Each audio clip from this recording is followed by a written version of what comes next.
வணக்கம். பண்பாடுகள் நிறைந்த நம்ம நாட்டில் கற்பை உயிராக மதிக்கக்கூடிய இந்த தேசத்தில் இன்றைக்கி கற்புக்கும் பெண்களுக்கும் பாதுகாப்பு இல்லாத நிலைமை உருவாயிடுச்சு.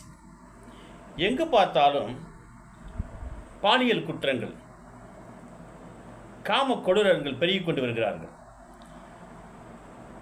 2 வயசு குழந்தையாக இருந்தாலும் விட மாட்டேங்கிறானுங்க, 70 வயசு கிழவியாக இருந்தாலும் விட மாட்டேங்கிறானுங்க. இந்த மாதிரியான ஒரு கொடூரமான நிலைமை நம்ம நாட்டில் இப்போது அதிகமாக வளர்ச்சி அடைஞ்சு வந்துட்டுருக்குது.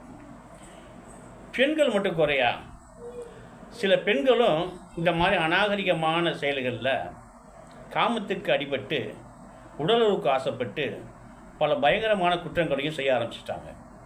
இன்றைக்கி கூட ஒரு தீர்ப்பு கோர்ட்டு வழங்கியிருக்காங்க.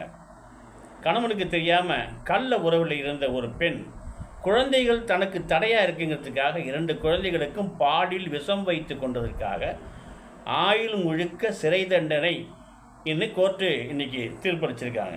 2 பேருக்குமே ஆயுள் தண்டனை, சாகும் வரை. இதெல்லாம் தேவையா?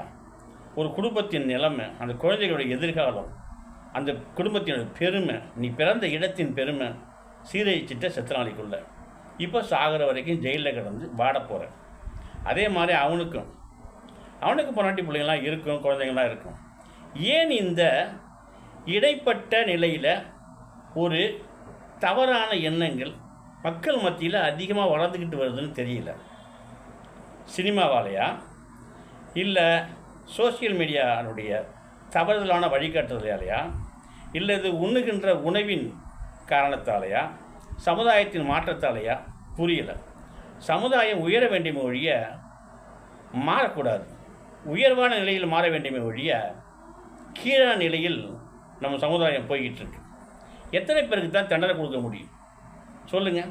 இப்படியே குற்றங்கள் பெருகி கொண்டே போனால் சிறைச்சாலையில் இடம் இருக்காது, அந்த நிலைமை தான் இருக்கும். இப்போது குற்றம் செய்தவர்களுக்கு சிறை தண்டனை, ஆயுள் தண்டனை அல்லது சாகும் வரை தண்டனை கொடுக்கிறார்கள். அவன் மட்டும் என்ன செய்ய போகிறான்? அங்கே போய் ஜாலியாக தான் இருப்பான். ஆனால் அவன் குடும்பம் இங்கே சீரழிஞ்சிக்கிட்டு இருக்கும். காமத்திற்கு கண் தெரியாது என்பார்கள். அதற்காக கொலை இல்லாமல் செய்கிறது. கள்ளக்காதலோடு சேர்ந்து கணவனை கொலை செய்த மனைவி, கள்ளக்காதலுக்கு இடையூறாக இருந்த குழந்தைகளை கொலை செய்த தாய், ஒரு தாய்மையே காமத்திற்காக ஒரு கொலையை செய்கிறது என்றால் இந்த மோசமான சமுதாய வீழ்ச்சிக்கு என்னென்ன பேர் வைக்கிறது நினச்சி பாருங்கள். ஆனால் ஒரு காலத்தில் கற்புன்னா அதுக்குன்னு ஒரு காவியமே இருந்துச்சு. பெண்களுடைய உயர்வுக்குன்னே ஒரு சரித்திரமே இருந்துச்சு. இன்றைக்கி அந்த சரித்திரங்கள் சரிந்து கொண்டிருக்கிறது.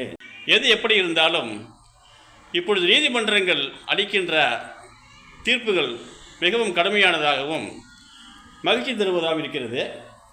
இந்த குற்றங்கள் தொடர்ந்து நடக்குமாயின் இதைவிடவும் கடுமையான சட்டங்களை இயற்றி இந்த குற்றங்களை தடுக்க வேண்டும் என்பது மக்களின் கருத்து. உங்கள் கருத்துக்களை கமெண்டில் தெரியப்படுத்துங்கள்.